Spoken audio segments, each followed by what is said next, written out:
비 오는 토요일 아침, 저는 제 이름이 새겨진 새 문패를 두 손으로 꽉 쥐고 있었습니다. 이정분. 72살의 나이에 처음으로 제 이름만 적힌 문패를 달게 된 거죠. 그런데 여러분, 제가 왜 이 나이에 혼자 살기로 결심했는지 아시겠어요? 아들 내외가 저를 요양원에 보내려 했기 때문입니다. 제가 가진 재산을 빼앗고 저를 귀찮은 짐짝처럼 버리려 했던 거죠. 하지만 저는 그들의 계획을 미리 알아차렸고 오히려 제 인생의 주도권을 완전히 되찾았습니다. 지금부터 제가 어떻게 가족의 배신을 극복하고 새로운 삶을 시작했는지 들려드리겠습니다. 현관문에 문패를 붙이기 전 오래 써서 다른 고무장갑 냄새가 손끝에서 올라왔습니다. 어제 부동산에서 잔금을 치렀죠. 32평 낡은 아파트를 팔고 엘리베이터가 새로 교체된 18평 빌라로 이사 온 겁니다. 잔금 2억 8천만 원 중 1억 5천은 정기예금으로, 6천은 생활비 통장으로, 나머지는 비상금으로 나눴습니다. 아들 내외가 계속 반복하던 말이 귓가에 맴돌았습니다. 어머니, 서류는 저희가 알아서 하겠다고. 어머니는 걱정하지 마시라고. 하지만 저는 오늘 타인의 알아서를 완전히 벗어나 제 이름으로 다시 서려는 참이었습니다. 문패 뒷면의 접착제를 벗기는 순간 제 손이 잠시 떨렸습니다. 그 떨림은 두려움이 아니라 실감 때문이었죠. 사실 이 모든 결말은 작년 겨울 응급실에서 시작됐습니다. 눈이 온 뒤 미끄러져 넘어져 손목이 부러졌고 병원 소독약 냄새가 코를 찔렀죠. 그런데 커튼 너머로 며느리의 작은 목소리가 들렸습니다. 며느리가 아들에게 하는 말이었는데 이참에 요양원 상담을 받아보자는 거였습니다. 역세권 집을 팔면 종잣돈이 생기니까 카페 확장도 가능하고 시어머니는 요양원으로 모시자는 내용이었죠. 그 한마디가 제 내장을 쥐어뜯는 것 같았습니다. 모셔온다는 말은 예의 바른 포장지였지만 그 속은 제가 없는 집의 설계도였습니다. 제가 평생 일궈온 집에서 저를 지우고 그 돈으로 자신들의 꿈을 이루겠다는 거였죠. 그날 이후로 저는 조용히 준비를 시작했습니다. 제 방 서랍에 등기부등본과 통장, 도장, 공과금 영수증을 모으기 시작했죠. 저를 불쌍하게 만드는 것 대신 저를 가능한 사람으로 만드는 것들을 모았습니다. 법적 서류들, 재산 증빙 자료들, 그리고 무엇보다 제가 아직 충분히 혼자 살 수 있다는 증거들을 하나씩 정리했습니다. 어느 날 밤 손주 민재가 제 방으로 찾아와 속삭였습니다. 할머니, 엄마는 그냥 걱정이 많아서 그런 거라고요. 저는 대답하지 않았습니다. 대신 오래된 가계부를 꺼내 펼쳤죠. 빨래방을 운영하던 시절부터 적어온 가계부였는데 낡은 종이에서 나는 잉크 냄새가 아직도 남아 있었습니다. 그 냄새가 제게 스승이 되어 주었습니다. 수입, 지출, 비상. 그 단순한 표가 제 남은 생을 지킬 방패가 될 거라고 믿었죠. 숫자는 거짓말을 하지 않으니까요. 제가 얼마를 벌었고, 얼마를 저축했고, 얼마를 쓸 수 있는지 명확하게 보여주니까요. 응급실 사건 이후로 저는 먼저 사실부터 정리했습니다. 등기부등본을 확인해 보니 집은 제 단독 명의였고 대출 잔액은 0원이었습니다. 관리비 체납도 없었고 전기요금 자동이체 계좌도 제 통장이었죠. 그런데 아들이 제 카드를 잠깐 쓰기 시작한 게 어느새 정기 결제가 2건이나 붙어 있더군요. 저는 그날 바로 카드사에 전화해서 가족 카드를 해지했습니다. 아들이 서운해했지만 미안함으로 재정권을 돌려받을 수는 없었습니다. 제 돈은 제가 관리해야 한다는 원칙을 세운 거죠. 동사무소 복지상담실에도 찾아갔습니다. 노인 일자리와 지역 돌봄 서비스 안내 책자를 받아왔죠. 법률구조공단 무료 상담 창구에서는 증여, 압박과 대리 처리의 구분, 그리고 위임장 작성 요령을 자세히 물어봤습니다. 젊은 상담사가 제 눈높이에 맞춰 서류 샘플을 하나하나 설명해 주었죠. 종이 냄새와 형광펜 자국, 스테이플러가 박힌 모서리의 감촉이 이상하게도 든든했습니다. 이런 것들이 제 권리를 지켜줄 무기가 될 거라는 확신이 들었거든요. 다음으로는 사람들을 만났습니다. 골목 약국의 윤 약사님, 빨래방 단골이던 박 여사님, 동네 성당의 복지부장님. 제가 그분들께 물었습니다. 제가 아직 혼자 살 수 있을까요? 당연하다는 대답이 돌아왔습니다. 이정분 여사님이라면 충분히 가능하다고요. 그 말들이 제 뼈 속으로 스며들었습니다. 숫자도 정리했습니다. 월 생활비를 계산해 보니 85만 원이면 충분했습니다. 식비 35만 원, 관리비와 공과금 18만 원, 교통비와 통신비 12만 원, 의료비와 약값 10만 원, 여가비 10만 원, 비상금 400만 원은 절대 손대지 않기로 했죠. 손목 깁스를 갈아 끼우는 병원 냄새 속에서도 저는 매일 새벽 창문을 열고 바깥 공기를 들이마셨습니다. 차가운 공기가 폐 깊숙이 들어올 때마다 나는 살아있다는 사실이 숫자보다 더 명확하게 느껴졌습니다. 3월이 되자 부동산에 매물을 내놓았습니다. 중개사는 시장이 안 좋다고 했지만 저는 흥정하려고 집을 내놓은 게 아니라 떠나려고 내놓은 거였습니다. 떠남은 도망이 아니라 새로운 방향으로 나아가는 것이었죠. 계약서의 매도일란에 제 이름을 적을 때 오래전 세탁소 고지서에 적던 제 글씨가 떠올랐습니다. 작은 획 하나하나가 제 삶을 제 손으로 다시 쓰겠다는 서약처럼 느껴졌죠. 그리고 마지막으로 저는 저 자신과 약속했습니다. 어떤 말에도 흔들리지 않기로. 설령 흔들리더라도 다시 일어서기로. 제 인생의 주인은 다른 누구도 아닌 바로 저 자신이니까요. 계약 보름 전 아들이 집에 찾아왔습니다. 엄마, 그냥 우리랑 같이 살면 안 되냐고 방 하나 더 빼겠다고 했죠. 그의 눈 밑에는 피곤이 진하게 내려앉아 있었습니다. 저는 차를 대워 아들 앞에 놓으며 차분하게 말했습니다. 같이 살면 내가 미안하고 내가 작아진다고. 우리 서로 그러지 말자고요. 그날 저는 제 기준을 종이에 적었습니다. 첫째, 내 방의 문은 내가 닫고 연다. 둘째, 돈은 부탁이 아니라 약속으로 주고받는다. 도와줄 때는 얼마를, 언제, 왜 주는지 명시한다. 셋째, 병원 동행은 번갈아 가며 하되 일정은 미리 공유한다. 넷째, 내 집은 내 취향으로 꾸민다. 다섯째, 중요한 결정은 밤이 아닌 낮에, 감정이 아닌 이성으로 한다. 며느리는 말이 빨랐습니다. 어머니, 저희가 나쁜 뜻이었겠냐고. 카페만 자리 잡으면 효도 여행도 모시겠다고 했죠. 저는 고개를 끄덕이며 대답했습니다. 나도 내가 행복하길 바란다고.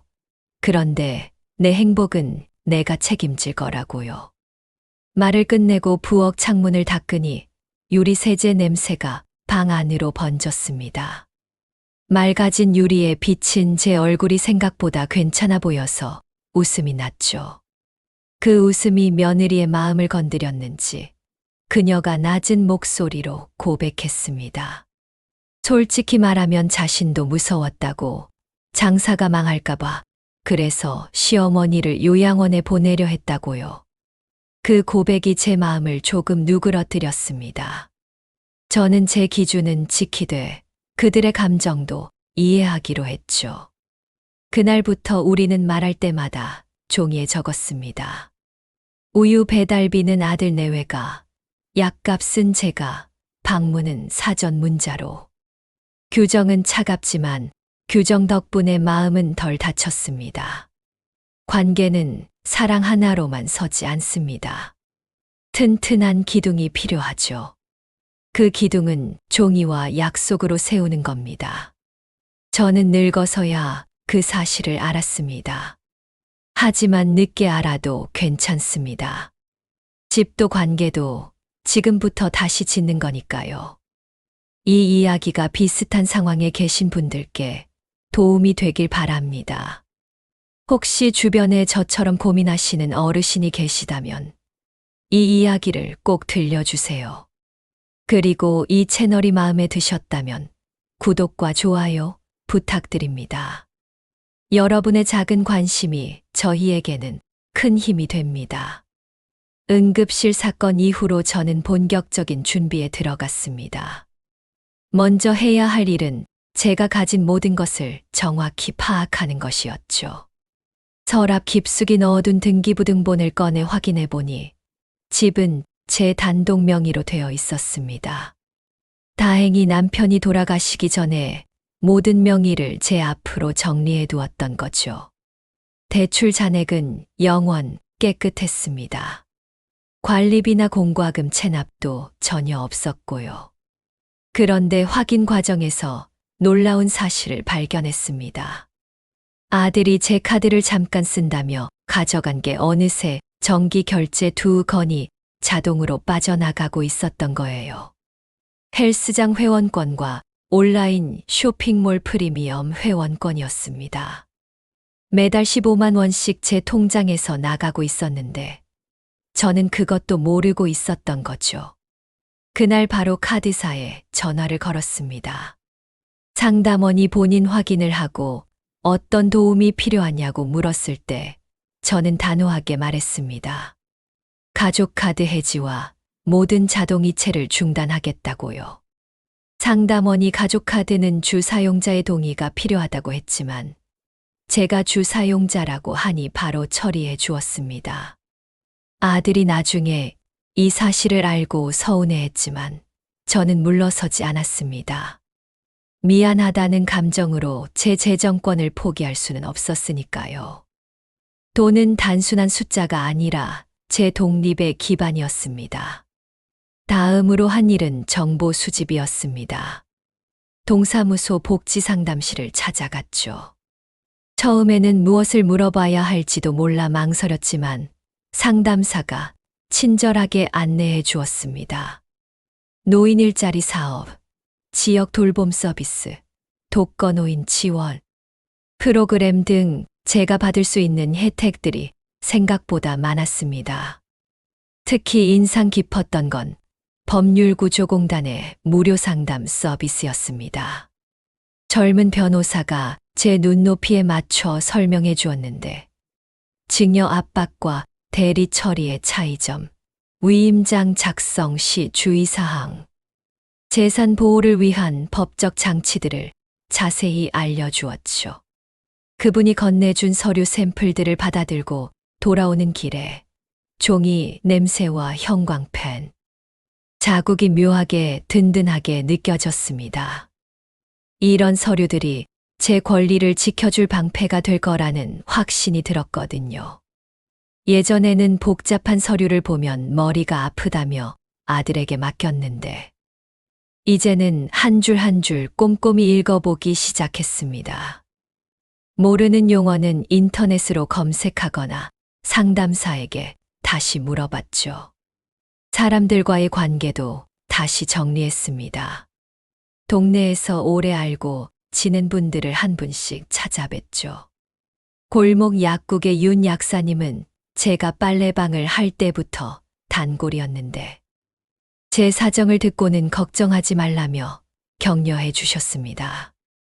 이정분 여사님 정도면 충분히 혼자서도 잘 사실 수 있다고, 오히려 더 건강해지실 거라고 말씀해 주셨죠. 빨래방 단골이었던 박 여사님도 찾아갔습니다.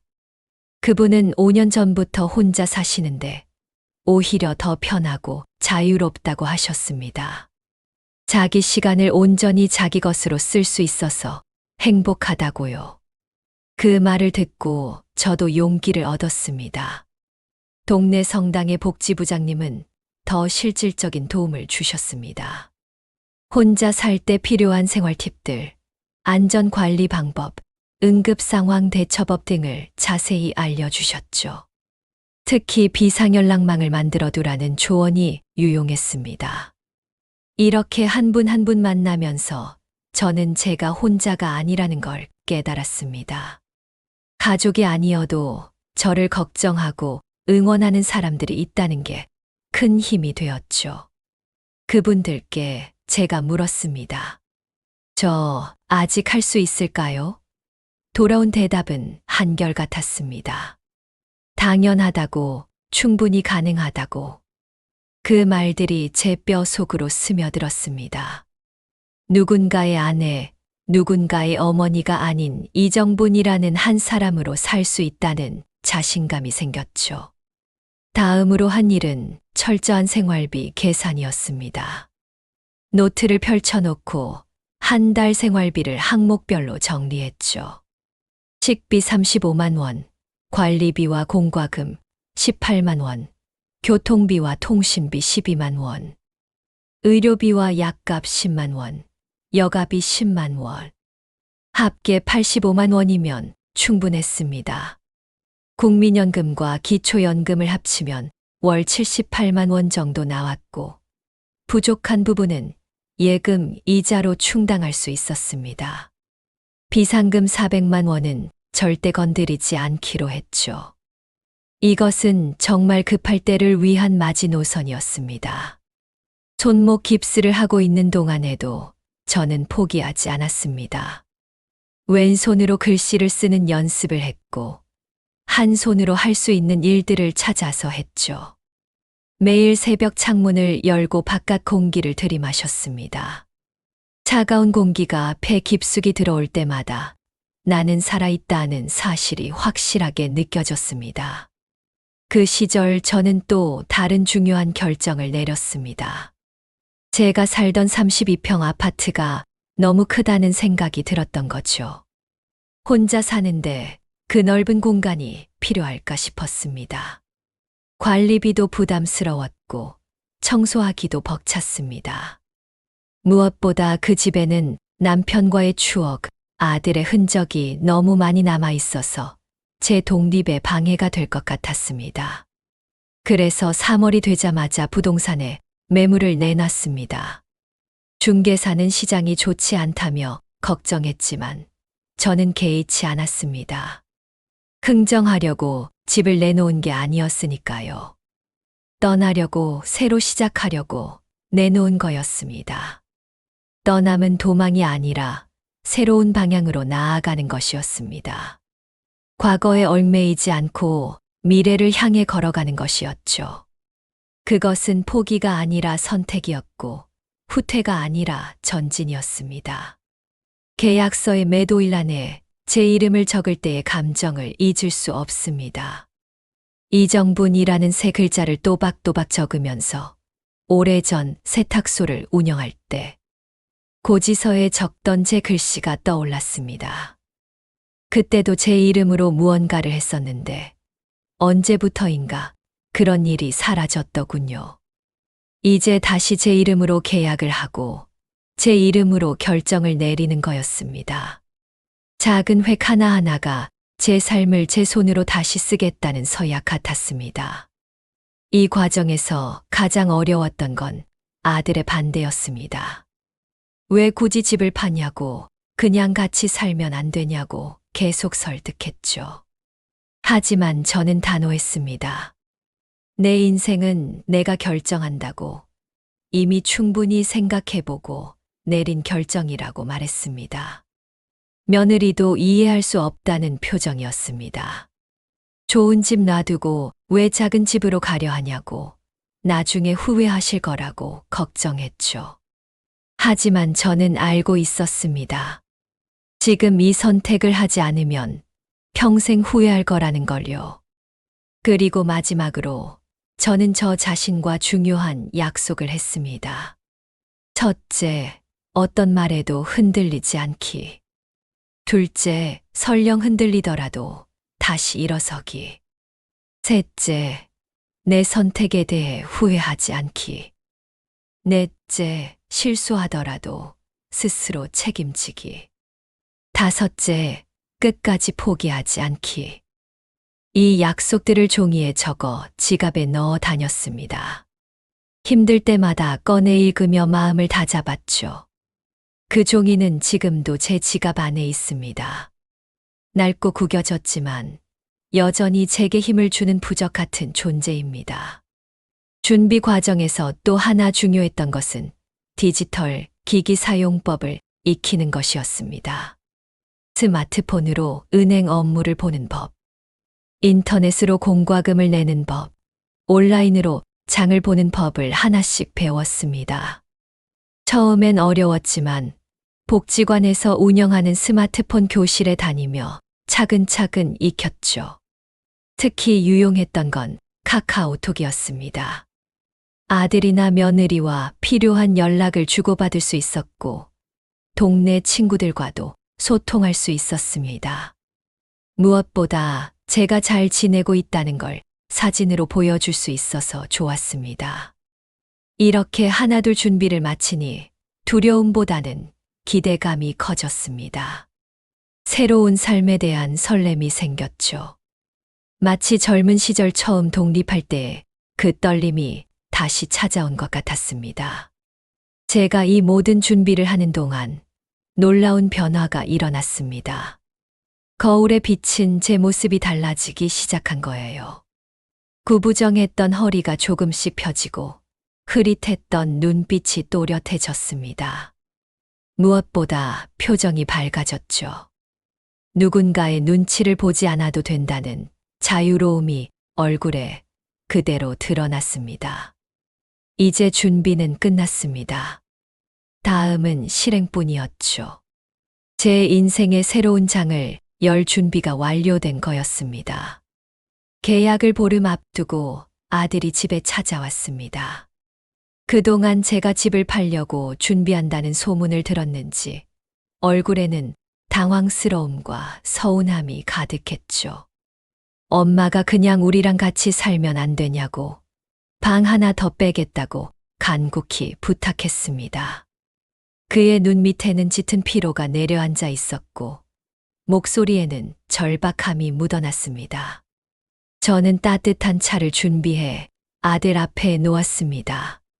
김이 모락모락 피어오르는 찻잔을 바라보며 천천히 생각을 정리했죠. 같이 살면 내가 계속 미안해하고 나는 점점 작아질 거라고. 우리 서로 그런 관계가 되지 말자고 마음속으로 되뇌었습니다. 그날 밤 저는 앞으로의 관계를 위한 기준을 종이에 하나씩 적어 내려갔습니다. 첫째, 내 방의 문은 내가 열고 닫는다. 누군가의 눈치를 보며 조심스럽게 문을 여닫는 삶은 더 이상 살고 싶지 않았습니다. 둘째, 돈 거래는 부탁이 아니라 명확한 약속으로 한다. 얼마를, 언제, 왜 주고받는지 분명히 하기로 했죠. 셋째, 병원 동행은 서로 번갈아가며 하되 일정은 미리 공유한다. 넷째, 내 집은 오로지 내 취향으로 꾸민다. 커튼 색깔부터 의자 배치, 라디오 위치까지 모두 내가 결정한다. 다섯째, 중요한 결정은 밤이 아닌 낮에, 감정이 아닌 이성으로 한다. 이 기준들을 적으면서 저는 깨달았습니다. 평생 가족을 위해 살면서 정작 제 자신을 위한 기준은 한 번도 세워본 적이 없었다는 것을요.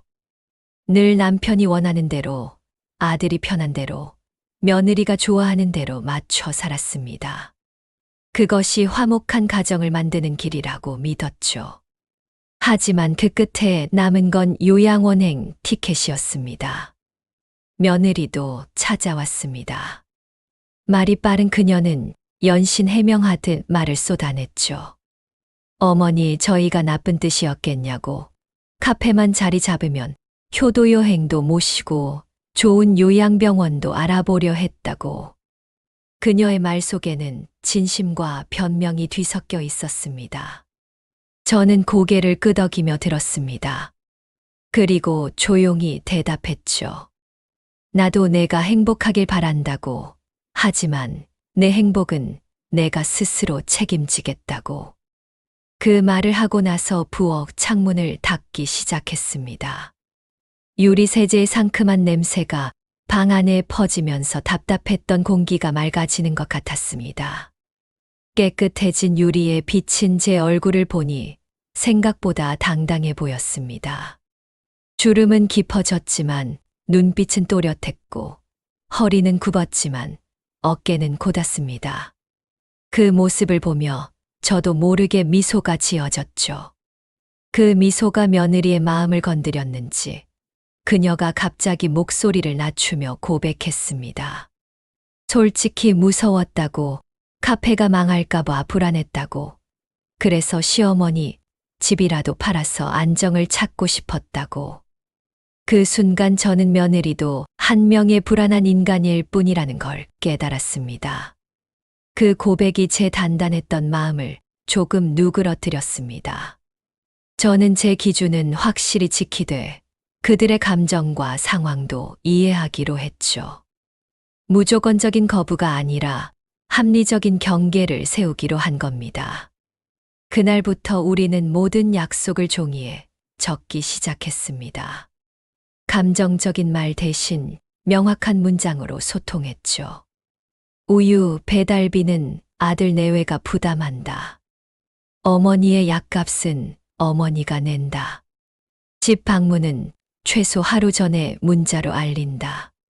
생활비 지원은 매월 정해진 날짜에 정해진 금액만 한다. 처음에는 이런 방식이 너무 차갑고 사무적으로 느껴졌습니다. 가족 간에 무슨 계약서를 쓰냐는 아들의 불만도 있었죠. 하지만 시간이 지나면서 오히려 이런 명확한 규정들이 우리 관계를 더 편안하게 만들어 주었습니다. 서로 기대하는 바가 명확해지니 실망할 일도 섭섭할 일도 줄어들었거든요. 저는 또 다른 중요한 결정을 했습니다. 제 재산 상황을 완전히 투명하게 공개하되 그 관리와 처분은 오직 제가 하기로 한 것입니다. 통장 잔고, 부동산 현황, 보험 내역을 모두 정리해서 아들에게 보여주었습니다. 하지만 동시에 명확히 선을 그었죠. 이것은 정보 공유일 뿐 의사결정권은 오직 나에게 있다고. 아들은 처음에 당황스러워했습니다. 어머니가 갑자기 왜 이러시냐고, 가족끼리 이렇게까지 해야 하냐고 서운해했죠. 하지만 저는 단호했습니다. 가족이기 때문에 더욱 명확해야 한다고. 애매함이 오해를 낳고 오해가 갈등을 만든다고 설명했습니다. 특히 제가 강조한 것은 가능한 사람으로 대우받고 싶다는 점이었습니다. 늙었다고, 나이 들었다고 무조건 보호받아야 할 대상으로 보지 말라고 했죠. 저는 아직 제 삶을 스스로 결정하고 책임질 수 있는 가능한 사람이라고 분명히 했습니다. 며느리에게도 같은 요구를 했습니다. 저를 짐이 아니라 독립적인 개인으로 봐달라고. 도움이 필요하면 제가 먼저 요청하겠다고. 그때까지는 제 삶을 제 방식대로 살게 해달라고 부탁했습니다. 이런 변화가 쉽지는 않았습니다. 수십 년간 익숙했던 관계의 틀을 바꾸는 것은 모두에게 불편함을 주었죠. 아들은 서운해했고 며느리는 당황스러워했습니다. 하지만 저는 확신이 있었습니다. 지금 이 불편함을 감수하지 않으면 나중에는 더 큰 상처만 남을 거라는 확신이요. 실제로 종이에 적힌 약속들은 우리 관계의 든든한 기둥이 되어 주었습니다. 예를 들어 병원 동행 일정을 미리 정해두니 서로 부담스러워하지 않아도 됐습니다. 이번 달은 아들이, 다음 달은 며느리가 하기로 정해두니 누가 더 효도하네 덜 하네 하는 비교도 사라졌죠. 돈 문제도 명확해졌습니다. 제가 도와줄 수 있는 범위를 미리 정해두니 아들도 무리한 부탁을 하지 않게 됐습니다. 설과 추석에 각각 20만 원, 생신에 10만 원, 손주 학원비는 형편이 되면 분기당 10만 원. 이렇게 정해두니 서로 기대치가 명확해졌죠. 특히 제가 중요하게 생각한 것은 내 공간의 확보였습니다. 새로 이사갈 집은 작지만 온전히 제 것이어야 했습니다.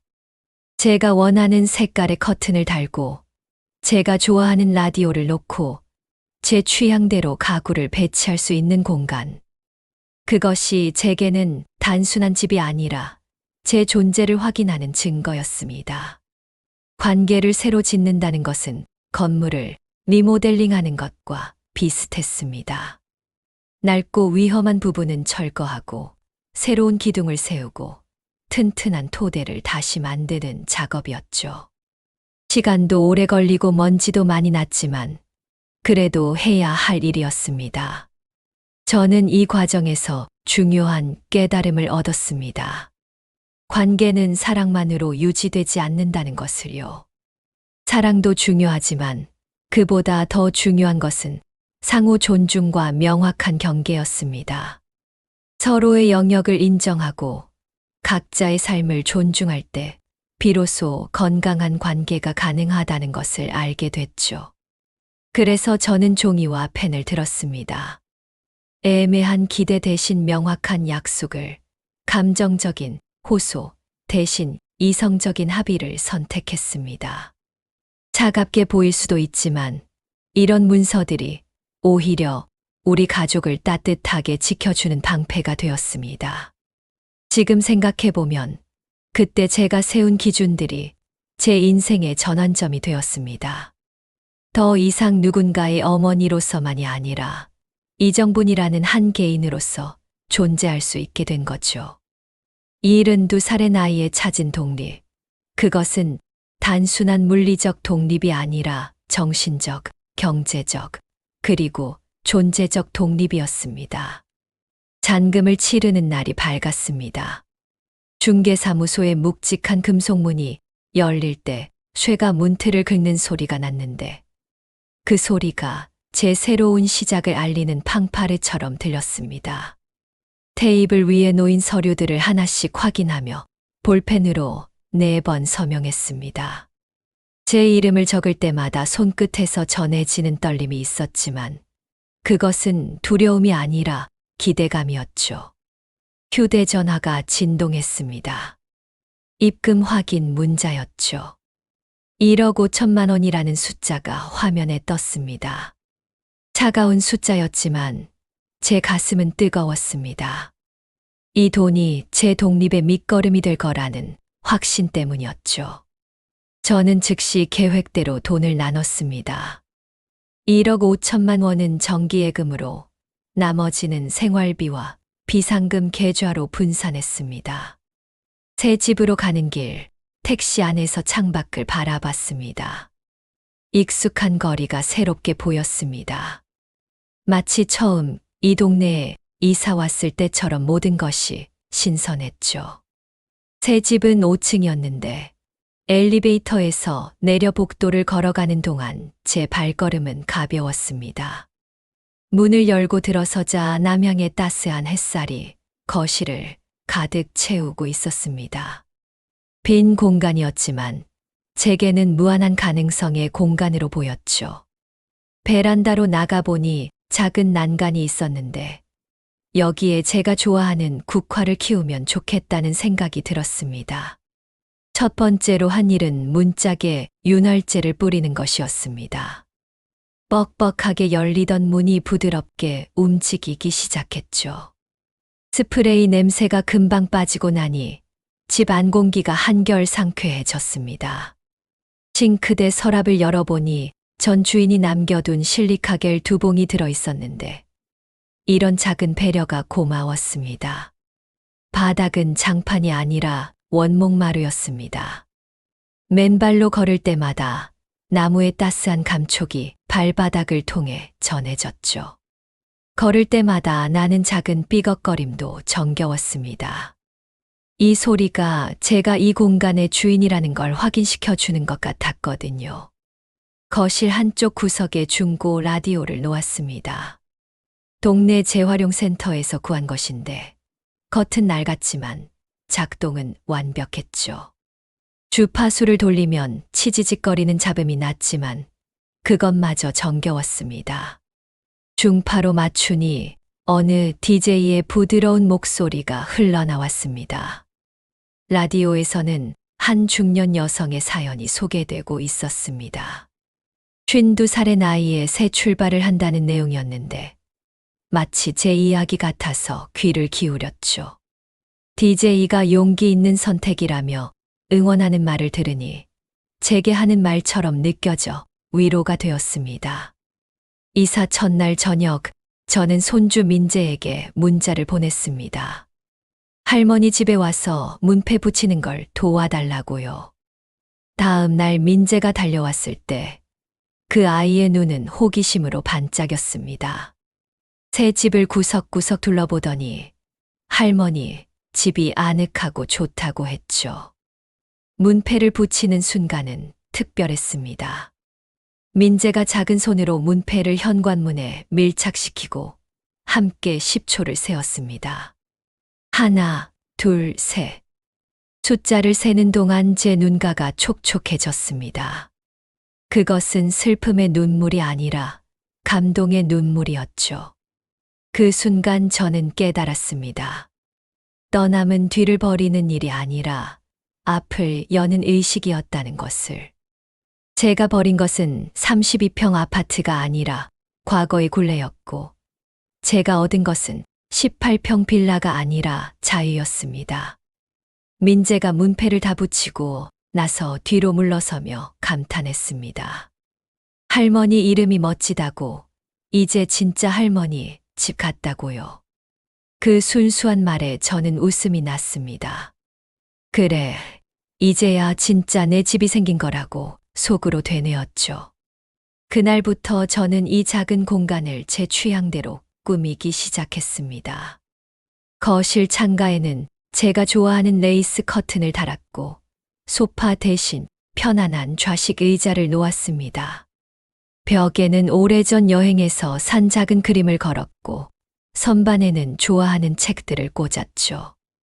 주방도 제 방식대로 정리했습니다. 자주 쓰는 그릇은 손이 닿기 쉬운 곳에, 가끔 쓰는 것들은 높은 곳에 두었습니다. 냉장고 문에는 민재가 그려준 그림을 자석으로 붙였고, 싱크대 앞 창문턱에는 작은 화분을 놓았죠. 침실은 더욱 신경 썼습니다. 새 침구를 장만했는데 제가 좋아하는 연한 보라색으로 골랐습니다. 남편이 살아있을 때는 그가 싫어한다며 한 번도 써보지 못한 색이었죠. 이불을 펼치며 느낀 그 해방감을 잊을 수 없습니다. 침대 옆 협탁에는 독서등과 함께 일기장을 두었습니다. 매일 밤 잠들기 전에 그날 있었던 일과 느낌을 적기로 했죠. 첫 페이지에 이렇게 적었습니다. 오늘부터 이정분의 진짜 삶이 시작된다. 이런 작은 변화들이 모여 큰 변화를 만들었습니다. 집은 작아졌지만 제 삶은 오히려 커졌습니다. 공간은 줄었지만 자유는 늘었고 물건은 적어졌지만 행복은 많아졌습니다. 새 집에서의 첫 아침은 특별했습니다. 알람 없이 자연스럽게 눈이 떠졌는데 창으로 들어오는 햇살이 제 얼굴을 간지럽혔습니다. 침대에서 일어나 창문을 열자 상쾌한 아침 공기가 들어왔죠. 5층이라 그런지 공기가 더 맑게 느껴졌습니다. 부엌으로 가서 커피를 내렸습니다. 원두를 갈는 소리, 물이 끓는 소리, 커피가 추출되는 소리. 이 모든 소리가 제 공간에서 제가 만들어내는 소리라는 게 좋았습니다. 누구의 눈치도 보지 않고 누구의 일정에도 맞추지 않고 온전히 제 리듬대로 하루를 시작할 수 있다는 게 얼마나 큰 축복인지 깨달았죠. 거실 의자에 앉아 커피를 마시며 라디오를 들었습니다. 아침 뉴스가 흘러나왔지만 저는 그저 배경음악처럼 들었습니다. 중요한 건 뉴스 내용이 아니라 이 평화로운 순간 그 자체였으니까요. 그때 문자가 왔습니다. 아들이었죠.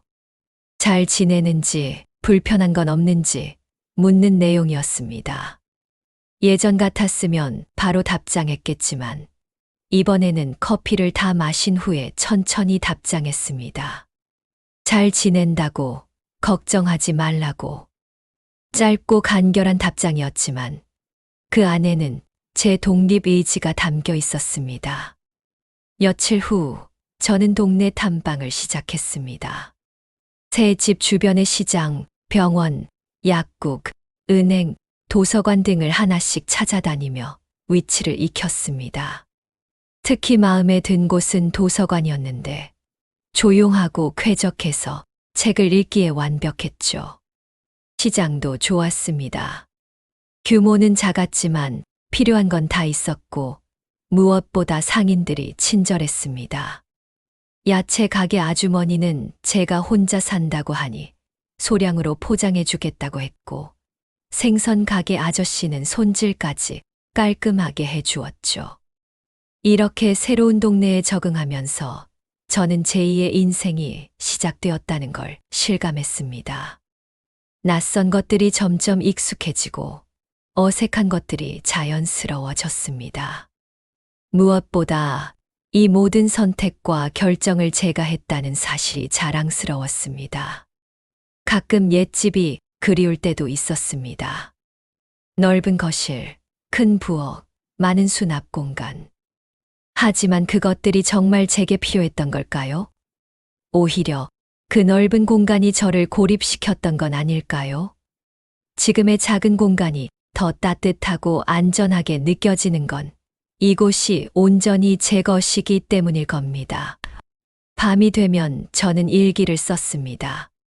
오늘 무엇을 했는지, 무엇을 느꼈는지, 내일은 무엇을 할 것인지. 이런 기록들이 쌓이면서 제 새로운 삶의 역사가 만들어지고 있었습니다. 때로는 민재가 그려준 그림을 보며 미소 짓기도 했고, 때로는 라디오를 들으며 혼자 차를 마시기도 했습니다.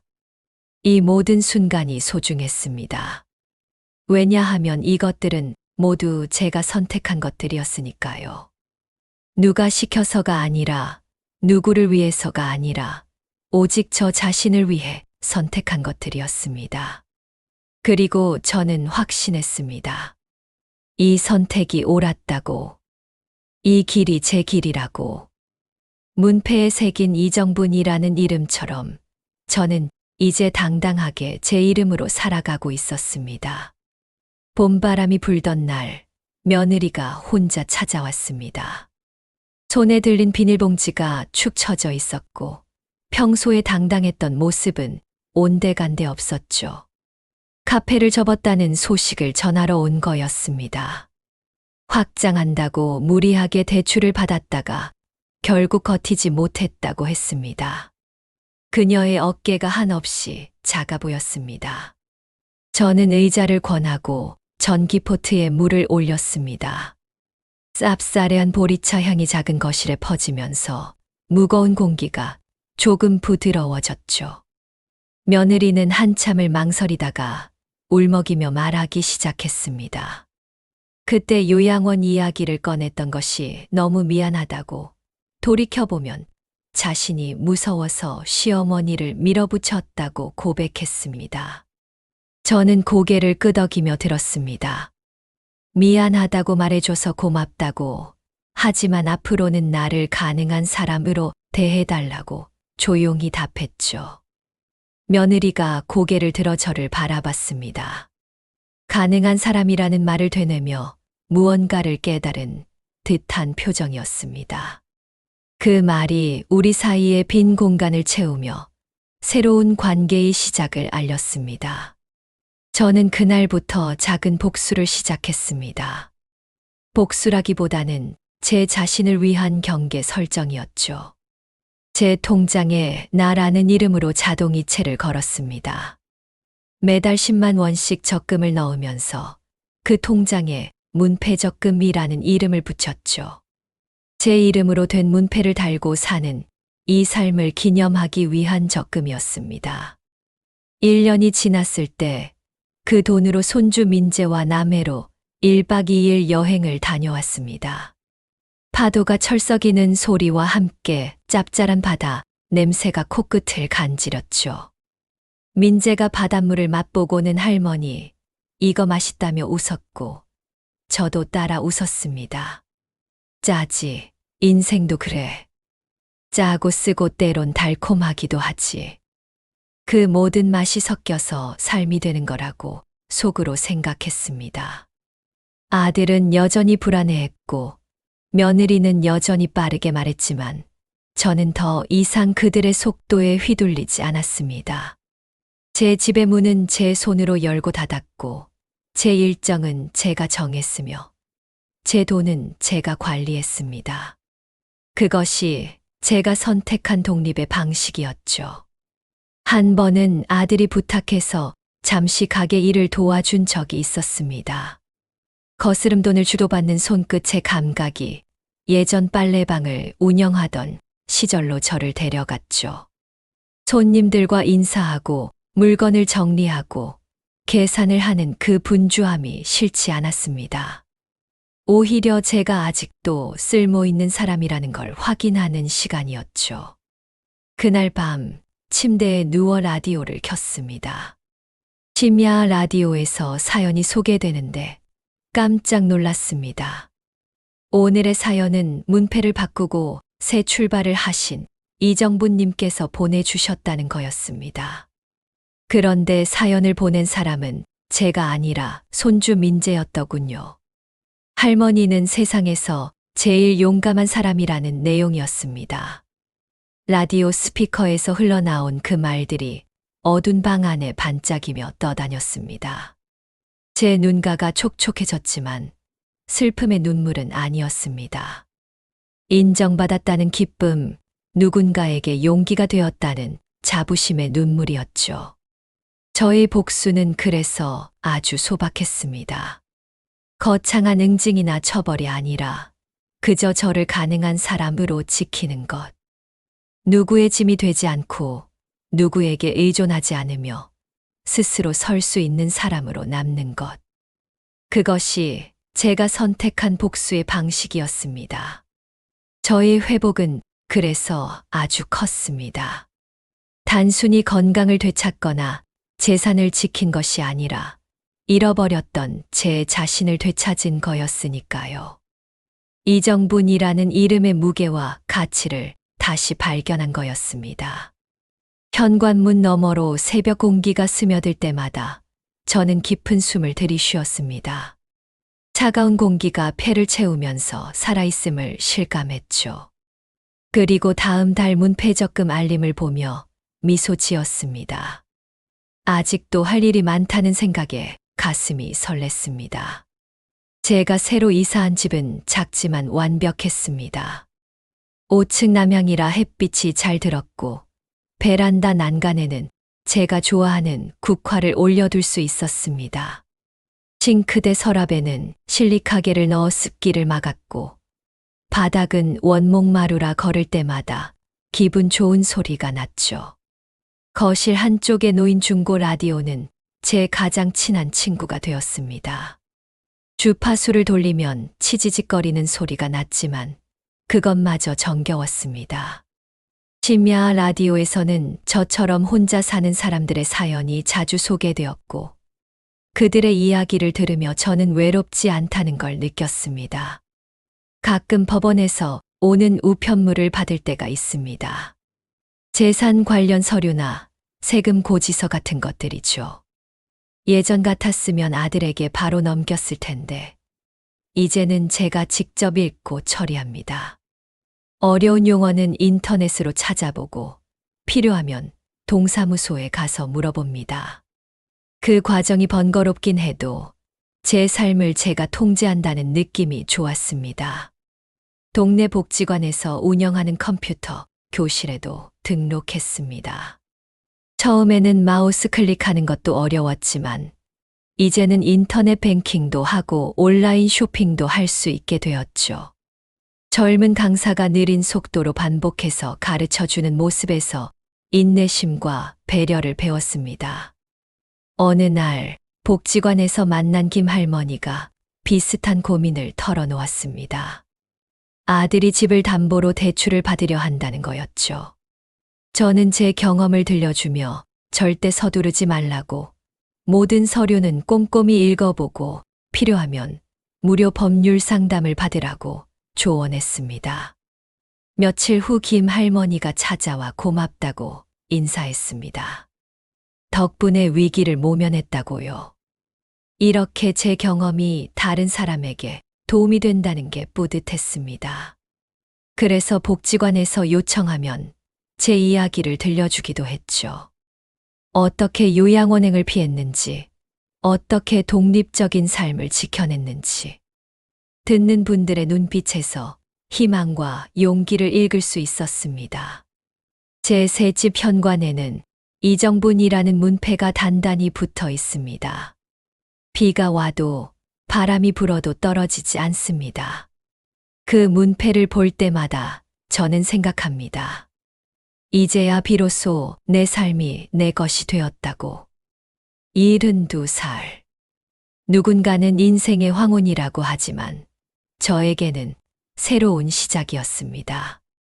남편을 잃고 10년, 이제야 진정한 독립을 이룬 거죠. 늦었다고 생각할 수도 있지만 저는 지금이라도 시작할 수 있어서 감사합니다. 매일 아침 저는 거울을 봅니다. 주름진 얼굴, 백발이 섞인 머리, 굽은 등. 하지만 그 모습이 초라하지 않습니다. 오히려 자랑스럽죠. 이 몸으로 여기까지 왔으니까요. 스스로 선택하고, 스스로 결정하고, 스스로 책임지는 삶을 살고 있으니까요. 가끔 아들이 찾아올 때가 있습니다. 예전처럼 불쑥 들어오지 않고 미리 연락하고 옵니다. 며느리도 마찬가지죠.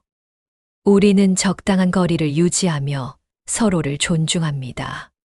그것이 우리가 찾은 새로운 가족의 모습입니다. 저는 이제 행복합니다. 거창한 행복이 아니라 소소한 일상의 행복이죠. 아침에 일어나 커피를 내리고 라디오를 들으며 창밖을 바라보고 오후에는 산책을 하고 저녁에는 일기를 쓰는 그런 평범한 행복입니다. 무엇보다 제가 제 삶의 주인이라는 사실이 가장 큰 행복입니다. 누구의 눈치를 보지 않고 누구의 허락을 받지 않고 제가 원하는 대로 살 수 있다는 것. 그것이 얼마나 소중한지 이제야 알게 되었습니다. 이 이야기를 듣고 계신 분들께 말씀드리고 싶습니다. 나이가 들었다고 포기하지 마세요. 가족이라는 이름으로 희생을 강요받지 마세요. 여러분의 삶은 여러분의 것입니다.